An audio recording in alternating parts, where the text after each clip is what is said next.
দেখুন, থরে থরে টাকার বান্ডিল, 60 লক্ষ টাকা। এই সেক্টর 5-এ আন্তর্জাতিক কল সেন্টার, সেখানে পুলিশের অভিযান, আর তারপরেই উদ্ধার হলো সেই কল সেন্টার থেকে 60 লক্ষ টাকা নগদ। কথা বলবো প্রতিনিধি রৌনকের সঙ্গে। কি হচ্ছিল যে পুলিশি অভিযান চললো, সন্দেহ কোথায় ছিল এখানে?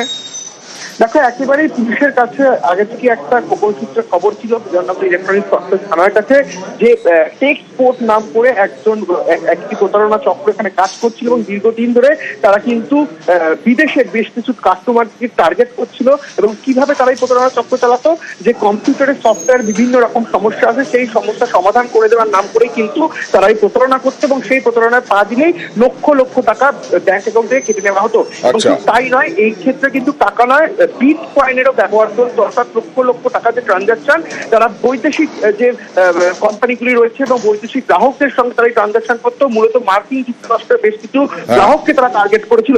সেই বিষয়ে কিন্তু ইলেকট্রনিক্স কমপ্লেক্স থানার কাছে খবর আসে এবং গতকাল রাতেই তারা অভিযান চালায় সেই কোম্পানিতে এবং তার এই যে 60 লক্ষ টাকা উদ্ধার হলো নগদ, আরো কিছু উদ্ধার হলো, তার সঙ্গে সঙ্গে গ্রেফতার। একেবারেই মোট 67 লক্ষ টাকা নগদ উদ্ধার হয়েছে, একটি সোনার চেন, প্রায় 14টি মোবাইল ফোন এবং বেশ কিছু ডিজিটাল ডিভাইস যেগুলো এই প্রতারণা চক্রের সঙ্গে কাজ করার জন্য ব্যবহৃত হতো, সেই ডিভাইসগুলো উদ্ধার হয়েছে এবং মোট 3 জনকে গ্রেফতার করা হয়েছে। তার মধ্যে একজন অভিনব জয়সওয়াল বলে যে মূল অভিযুক্ত বলে মনে করছে পুলিশ। এছাড়াও আরো 2 জনকে গ্রেফতার করা হয়েছে, তাদেরকে আজই পুলিশি হেফাজতে নিয়ে পুলিশ তদন্ত করবে। অর্থাৎ এই যে বৈদেশিক যোগ, এই নিয়ে কিন্তু একটা মাথা ব্যথার কারণ এই সেক্টর 5 অঞ্চলে এই নিয়ে কিন্তু বেশ কয়েকবার কল সেন্টারে হানা দিয়ে কমপ্লেক্স থানার পুলিশ বিপুল পরিমাণ নগদ সহ এই ডিজিটাল ডিভাইস উদ্ধার করা হয়েছে। অনন্দা, বেশ। সেক্টর 5 এরিয়াতে ইমাজিন টেক পার্ক বলে এক বিল্ডিং আছে, একটু ইন্টারন্যাশনাল কল সেন্টার চলছে। মডাস অপারেন্ডি কি ছিল, ওর কাছে বিভিন্ন লোকের ইউএস সিটিজেন এবং আদার কান্ট্রির ডেটা ছিল, ও লোককে কল করতো টেক সাপোর্ট নাম করে। একটু সাপোর্ট দেওয়ার পরে ওর কাছ থেকে টাকা মেরে নিত, আইদার গিফট কার্ড এবং ওরা বলেছে কি বিটকয়েন মাধ্যমে ওরা টাকা নিত। ওরা আমাকে এক নাম বলেছে, অবিনাশ জয়সওয়াল। ওর বাড়ি থেকে অ্যারাউন্ড 9,40,000 টাকা ওখানে উদ্ধার হয়েছে। এছাড়া কিছু ডকুমেন্ট উদ্ধার হয়েছে। এছাড়া ওর পজিশন থেকে আমরা 3টে অ্যান্ড্রয়েড ফোন, অ্যাপল আইফোন ওর পজিশন থেকে আমরা সিজ করেছি। ওর অফিস একটু আবার ডিপ মধ্যে একটু সার্চ করলাম। অ্যাপ্রক্সিমেট টাকা আছে 58,38,000, মানে টোটাল মিলিয়ে যে আছে अराउंड 67 লাখ। টোটাল অ্যারেস্ট এখন পর্যন্ত 3 জন হয়েছে। অবিনাশ জয়সওয়াল, এটা এর মেন ওনার। সাজু শেখ আছে, ওর বাড়ি আছে এন্টেলি কলকাতা। ওর দেবেন্দর সিং আছে, ওর বাড়ি আছে বেহালা কলকাতা। 20% ছাড়, 30% ছাড় খুঁজে বেড়াচ্ছেন দোকানে দোকানে। আপনি কি আসল ওষুধ খাচ্ছেন না জাল ওষুধ? এবার জাল ওষুধ ধরতে এই কড়া রাজ্য, কারণ এই যে ডিসকাউন্ট দেওয়া হচ্ছে, একাধিক সংস্থাকে চিঠি দেওয়া হচ্ছে রাজ্যের পক্ষ থেকে। এত ডিসকাউন্ট কিভাবে জানতে চায় রাজ্য। 15 দিনের মধ্যে জবাব দিতে নির্দেশ। কথা বলবো প্রতিনিধি অভিজিতের সঙ্গে। অভিজিৎ, এই ডিসকাউন্টের ওপরে নজর কেন? কারণ দেখা যাচ্ছে গত কয়েক বছর ধরে রাজ্যের বিভিন্ন ওষুধের দোকান, মূলত কলকাতা তার পার্শ্ববর্তী অঞ্চল এবং রাজ্যের বিভিন্ন প্রান্তে ওষুধের দোকানগুলোতে যে ছাড়ের একটা মানে প্রতিযোগিতা চলে, ছাড় চলছে, একদমই প্রতিযোগিতা চলছে। কেউ 15%, কেউ 20%, কেউ 22, এমনকি 25% ছাড় দেওয়া হচ্ছে। আর অনলাইন সংস্থাগুলো, বিভিন্ন অনলাইন সংস্থাগুলো দেখা যাচ্ছে যে কোনো ক্ষেত্রে তারা প্রথম পারচেজে 30 থেকে 35%, 30 থেকে 35% পর্যন্ত তারা ছাড় দিচ্ছেন।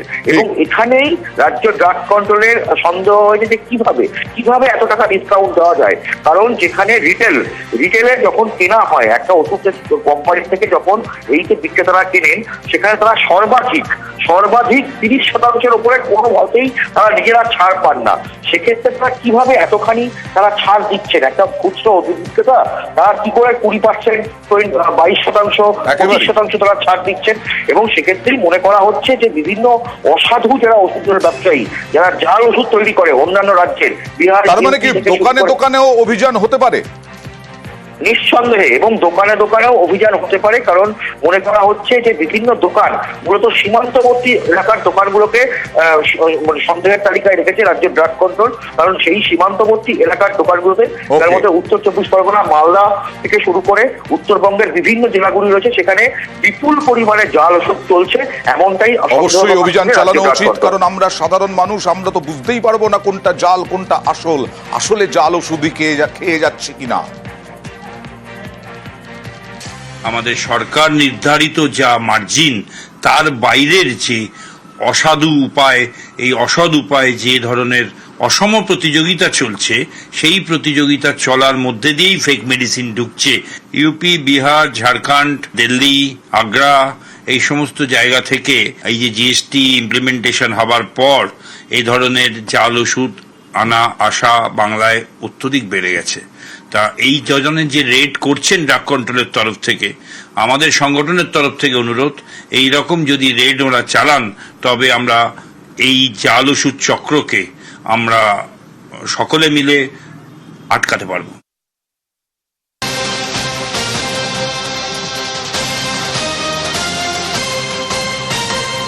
জাল ওষুধে চড়াচড়ি, তাই নিয়ে এখন চিন্তা। আর এদিকে ওষুধ সরবরাহ নামে 16 কোটি টাকার প্রতারণা। তারকনাথ ভট্টাচার্য নামে এক ব্যক্তি গ্রেফতার। নাগের বাজার থেকে গ্রেফতার, দমদমের নাগের বাজার, বারুইপুরের ভাড়া বাড়ি থেকে উদ্ধার লক্ষ লক্ষ টাকার ওষুধ। কথা বলবো প্রতিনিধি অর্পণের সঙ্গে। অর্পণ, জাল কিভাবে ছড়িয়েছিলেন এই তারকনাথ? গত 3 বছর ধরে একটু একটু করে 16 কোটি টাকা তিনি এই কোম্পানি থেকে সরিয়েছিলেন, এবং শেষমেশ বিভিন্ন ভাবে এই কোম্পানির যারা ডিরেক্টর রয়েছে তার কাছ থেকে টাকা না পেয়ে অবশেষে বারুইপুর থানায় লিখিত অভিযোগ দায়ের করেন, এবং অভিযোগ পাওয়ার পরেই নাগের বাজার থেকে তাকে গ্রেফতার করা হয়, এবং তার কাছ থেকে 11 লক্ষ টাকা সোনার গহনা উদ্ধার হয়েছে। কিন্তু তার শরীরে তিনি পড়েছিলেন, এবং তার সঙ্গে একটি বিলাসবহুল গাড়ি, এবং তাকে জিজ্ঞাসাবাদ করে একাধিক সম্পত্তির হদিশ পাওয়া গেছে।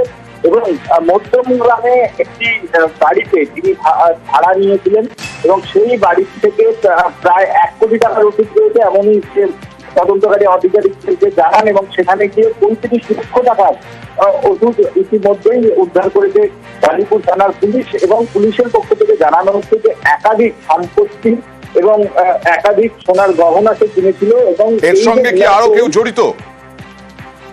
যেটা এখনো পর্যন্ত পুলিশ জানাচ্ছে যে তার নামেই স্পেসিফিক অভিযোগ দায়ের করেছিলেন এই বারুইপুরের যে ওষুধ কোম্পানি, তার নামে অভিযোগ দায়ের পরেই তাকে গ্রেফতার করা হয়েছে। এর সঙ্গে যারা যারা জড়িত রয়েছে বা টাকার ট্রানজেকশন যাদের হয়েছে প্রত্যেককে জিজ্ঞাসাবাদ অথবা তাদেরকে গ্রেফতার করা হতে পারে।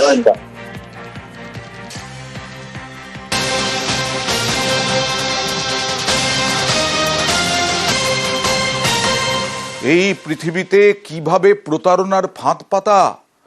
গ্যাসে বেশি ভর্তুকির লোভ দেখিয়ে প্রতারণা। চেতলার বাসিন্দার সঙ্গে 1,24,000 টাকা প্রতারণা। অভিনব, গ্যাসে বেশি ভর্তুকির ফাঁদ। গ্যাসের অফিসের কর্মী পরিচয়ে প্রতারণা।